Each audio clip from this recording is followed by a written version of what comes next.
She's sitting across from me, fidgeting with the edge of the contract. Her eyes dart from the bold letters to my face, trying to read whether I'm bluffing. I'm not. If you miss one session, I say, voice flat, you're out. No extensions, no tears, just your bags and the door. She swallows, nods, signs. And just like that, my sister becomes my tenant, my legal responsibility, and my last experiment in trust. She thinks this is mercy. It's not.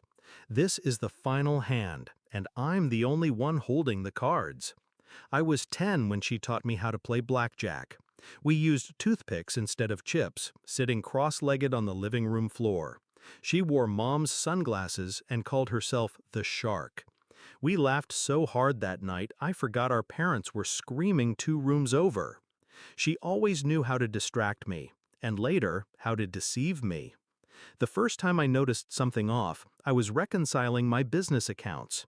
$200 here, $500 there, small withdrawals, masked under vendor codes I didn't recognize. It didn't make sense. My books were tight. I ran my freelance design business with surgical precision. Then one day I checked the transaction log. There it was. $50,000. One transfer. Gone. My hands went cold. I scrolled, confirmed. My bank account to hers. She didn't even bother to hide it. I didn't confront her that night, or the next.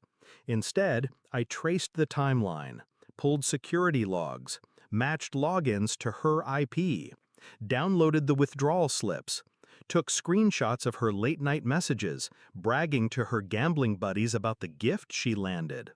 I watched her smile at me over Sunday dinner, tell stories, ask for more mashed potatoes, as if she hadn't gutted my savings account to fund roulette tables and whiskey bets.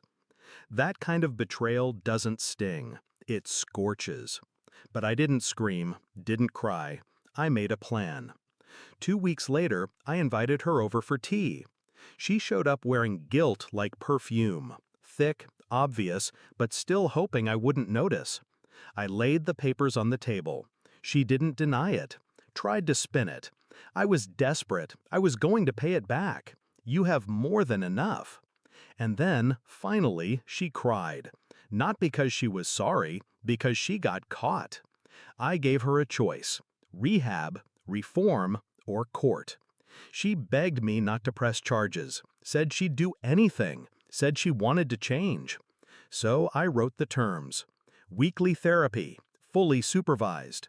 Daily spending caps, monitored through an app I control. A notarized contract outlining every consequence. And I bought the duplex across town. She'd live in the smaller unit. I'd live in the bigger one. Under one roof, under my eye. She thought that meant closeness. What it really meant was containment. The first month, she played the part. Morning check-ins, gambling addiction support group selfies, even journaling like I asked. I watched her carefully. She started asking about freelance work, offered to run errands, cooked dinner a few times. But I know my sister. She's a charm offensive. Underneath the smiles was a clock ticking, waiting for me to blink. She blinked first. 3 months in, I found a new phone under her mattress. It was locked. I didn't need the password. I already had access to her cloud. Casino apps, chat logs, betting slips, all time-stamped, all recent. She thought the contract was just paper. She didn't realize I'd installed cameras outside the unit, or that the door logs tracked every 3 a.m. sneak out to the late-night poker den. So I waited, set the trap. This morning, I told her I was going out of town, left her alone, gave her freedom. She took the bait.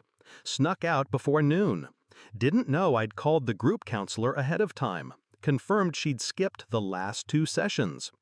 Didn't know I'd already met with my lawyer. Didn't know the eviction notice was already printed, signed, and ready to serve. I was waiting in her unit when she came back tonight, drunk on delusion, keys jingling, lipstick smudged. She saw me, stopped cold. I held the folder out, calm, final. This time, I said, "It's not tea, it's goodbye." She started to beg, said she slipped, that it wasn't like before, that she was trying. But I didn't move. "You gambled away my trust," I said, "and you lost." I watched her scan the letter, realize what it meant. 2 weeks to vacate, 0 appeal, legal, bulletproof. She sobbed, collapsed onto the floor. I didn't kneel beside her, just turned, walked upstairs, and locked the door behind me. I don't feel guilty. People confuse compassion with weakness. But I didn't do this out of cruelty. I gave her the rope. She tied the knot, and now I cut it.